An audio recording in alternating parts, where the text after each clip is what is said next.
Hello, everybody! With the alpha for the War Within coming up likely within the next couple of days, I wanted to go ahead and recap everything that we know is coming with the War Within so far. To start us off, we're going to be traveling to Kaz Algar, off the western shores of Pandaria and home to the Earth, and this location will be comprised of 4 zones, starting with the Isle of Dorn, and then down below to the Ringing Deeps, Hollowfall, and Aj-Kahet. In the Isle of Dorn, we'll be operating out of our capital city for this expansion, Dorn of Gaul, where we will start learning about the Earthen and the different factions of their people, starting with the Oathsworn, who still uphold the edicts and are city dwellers, and the Unbound, who have abandoned the edicts of the Titans and are primarily rural. As we travel deeper, we will find the Ringing Deeps, home of the Machine Speaker faction of Earthen, who maintain ancient Titan machinery among the natural beauty in this zone. In our third zone, Hollowfall, we encounter a massive crystal, lighting up the bright underground zone as we meet the Arathi humans, who are battling the Nerubians, surrounded by an endless underground ocean. Here we will see the capital city of Meryldar, as the crystal above cycles from light to darkness as we progress through the zone. Our last zone is Aj-Kahet, and is the epitome of Nerubian civilization. We will find the elusive Xal'atath, harbinger of the void, where she has been mutating Nerubian forces to create a massive army. And this is where we'll find our first raid of the expansion, Nerubar Palace. To briefly cover the raids and dungeons coming in this expansion, we will have the usual 8 dungeons at launch, comprising of 4 level up dungeons, the Rookery, the Stone Vault, Priory of the Sacred Flame, and City of Threads. We will then have 4 max level dungeons, Cinderbrew Meadery, Dark Flame Cleft, the Dawnbreaker, and Old City. The raid we will have at launch is Nerubar Palace. Located deep below in the zone of Aj-Kahet with 8 bosses, we will experience the culmination of the story involving the schemes of the Nerubian Empire and Queen Ansarek's collaboration with Xal'atath. We then have some amazing evergreen features that are coming to the War Within, starting with dynamic flying, which will become the new norm starting with this expansion. Hundreds of previously existing mounts will be updated to support dynamic flying, including the Druid flight form, and you'll be able to swap between static and dynamic flight while you are ground. There will also be no traditional Pathfinder for this expansion. As long as you progress through the entire story of the War Within and reach level 70, you'll be able to unlock static flying. We then have Warbands, which will be a new system allowing more things to be account-wide than ever before. And on their face, we get this update to the character select screen, allowing you to choose 4 of your characters to display as part of a party at once. With all of your other characters on all of your servers are going to be on the same list. You won't have to hit that change server button to find all your characters anymore. On a system level, Warbands will allow almost everything to be account-wide, starting with achievements, collections, War Within Renown, and they also aim to make this retroactive, making past reputations account-wide as well, starting with Dragonflight Renowns. Mythic Plus portals, and allowing any character to collect transmog appearances for other armor types. For example, a priest will be able to learn appearances for plate, mail, and leather as well, and they will not be able to transmog these pieces themselves, but will be able to collect them for your other characters to use. This will also include the addition of the Warband Bank, which will have multiple tabs and let you transfer items and gold across all of your characters. This will also include the addition of Warbound items, which will drop from regular content you are doing, and will be a few item levels below the content which would normally drop. This will be a few item levels below what the content would typically drop and act as more of a natural catch-up system for your alts. We don't have a specific number on this at the moment, but imagine something to this effect. You're doing a normal raid, normally you would get champion track gear. Instead of that, the Warbound gear that drops might be something on the veteran track instead. Warbands are easily one of the parts of this expansion that I'm the most excited for. This will allow us to make so many things account-wide. Achievements, flight paths, reputations. It will make playing more characters easier than ever before and get rid of a lot of the pain points that currently exist in the game. Delves are the next feature that I want to cover here, and it's one of the more risky additions of the War Within. This is a whole new system and a new pillar of the game that they're trying to build up. This is going to be the culmination of outdoor gameplay with a new instance type that's designed for 1 to 5 players, accompanied by a seasonal NPC companion. These are going to be integrated into the outdoor experience. So you might see on the side of a cliff a small doorway which is just covered in fog. You'll be able to walk through that with no loading screen and you'll be in the delve. There will be 12 delves at launch, and they are a role agnostic experience, which means that it does not matter if you're a healer, DPS, or tank. You should be able to go in this solo or with a party of 5. You can be 5 DPS, and then you should be able to perform it. Now, there will obviously be some sort of meta comp, I am sure. However, anyone should be able to do this regardless of role. In our first season, the companion that will be alongside us is Brand Bronzebeard. And since this is seasonal, this means this will change as the seasons go on. The companion will also have customizable abilities that can be upgraded on an account-wide basis. So once you upgrade this once, your alt will be able to go with the same level upgrades that you have unlocked on your main. As part of this, in the Great Vault, the PvP row will be replaced by an outdoor content row, where the highest delve difficulties will be the peak of that row, with it rewarding the equivalent of heroic level raid gear in the vault for doing the highest difficulty that you can on delves. I think this is another wonderful change. It always felt weird to me to have randomized gear acquisition being tied to PvP in this way with the vault. It also was very contradictory to the other two rows of the vault, which are very much for a PvE experience. Another wonderful part of this is going to be the rewards. There's going to be tons of cosmetics that are unique to delves. In particular, what I am excited about is this mount that I'm showing on screen here. This is a brand new customizable mount, which you'll be able to learn all these customizations and collect them from delves exclusively. Next, we have the other big ask of the expansion, and this is going to be hero talents. Hero talents are brand new customization trees which will be evergreen at least for the duration of the World Soul Saga.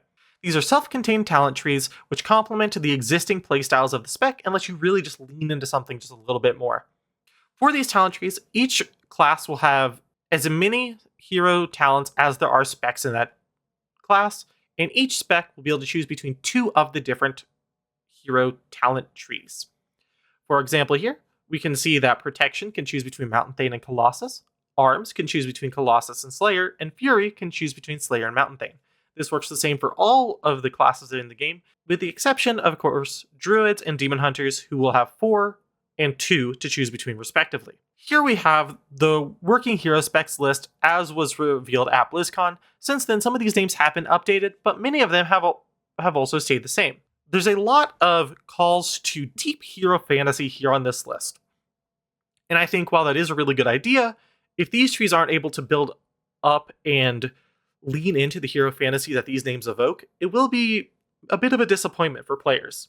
Here we have an example of the hero talents being Keeper of the Grove and Aline's Chosen, the two hero talent trees that a balanced druid will get to choose between. As you can see, these have 11 notes. The first note is free and is unlocked at level 71. And starting at level 71 and every level beyond that, you'll get 1 hero talent point, in which you will fill up the entire tree. The only choices here are going to be the choice nodes where you decide what passives that you'll be able to choose from. As far as I'm aware, there are no active abilities on the choice nodes, and the only active abilities that can be added will be on that very first node. Here's another example of how it's going to look integrated into part of your tree. This druid has chosen Keeper of the Grove. You'll be able to swap between these trees as easily as you can switch between the existing core talent trees. So far, the majority of these hero talent trees have been previewed, and there have been mixed reactions so far, with some of them being way more thematic than others. For example, one of the Death Knight trees gives you the ability to mount up in combat as long as you're anywhere where you could normally mount up. And then there's others which don't have the same strong flavor in class fantasy links tied to them, even though the names that they are named after evoke a very strong, specific class fantasy. And I think that that is part of the issue with this feature, is inherently how it's marketed. They want to get more out of this than what I think it's really going to end up being. And I hope that I'm wrong. I genuinely do. I want this to be a wonderful feature added to the game that we can look back on and appreciate a lot.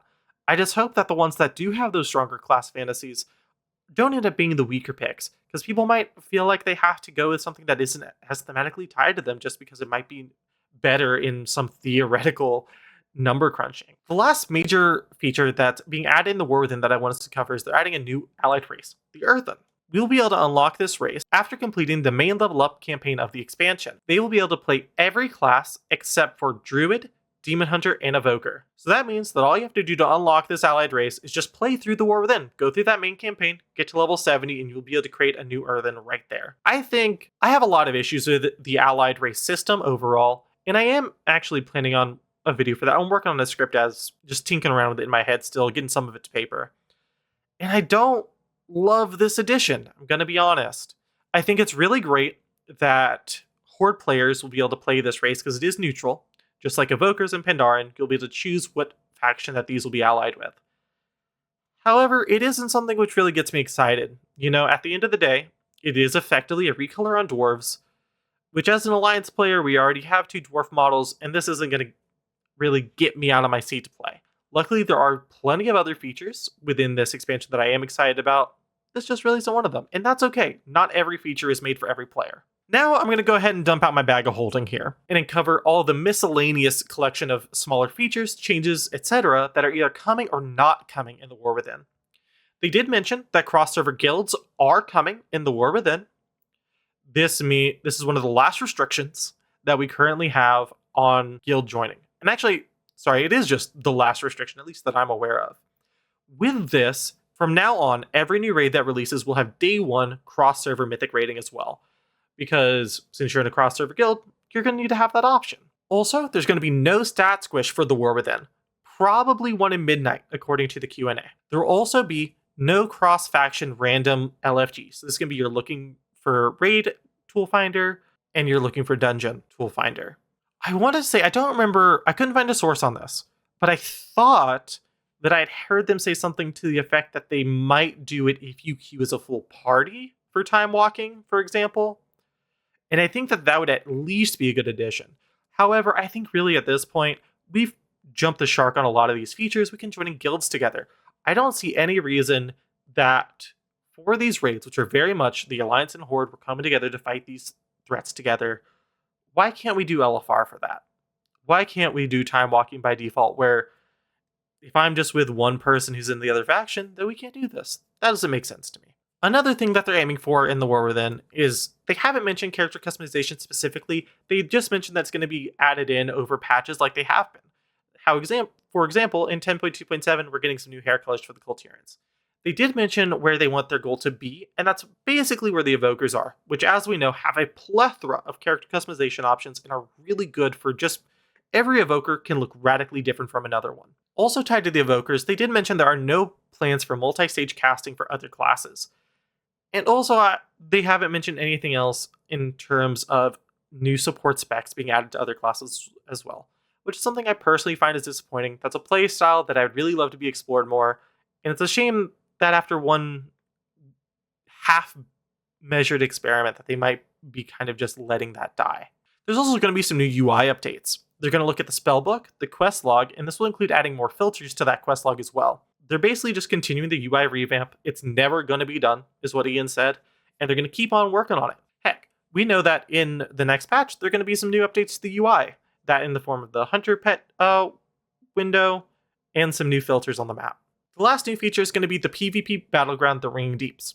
Finally, right? I mean, the last time we got one was, I believe, at the end of Legion, the Seething Shore. This is insane, right? Like, the fact that it's taken this long, I am not a PvP player myself, but I do feel for you guys. You guys don't get really enough content as it is. I hope that you guys did at least enjoy Plunderstorm. I know it's very different from your typical WoW PvP, but I don't know. I at least enjoyed it. And with that, we've gone over everything that we currently know about the next expansion coming this summer, the War Within. I'm excited to see what information is passed to us in the alpha that is likely coming this week. Even though I'm unlikely to get on it, I'm staying tuned to all the relevant websites, Wowhead, different content creators, just to see what's in there, because I'm excited to see what has changed from this and what's stuck around. Thank you for everyone who stuck around this far in the video. If you enjoyed it, please hit subscribe, like, and the bell to get notifications for when I come to you with more World of Warcraft content, and thank you all for watching. Have a wonderful day.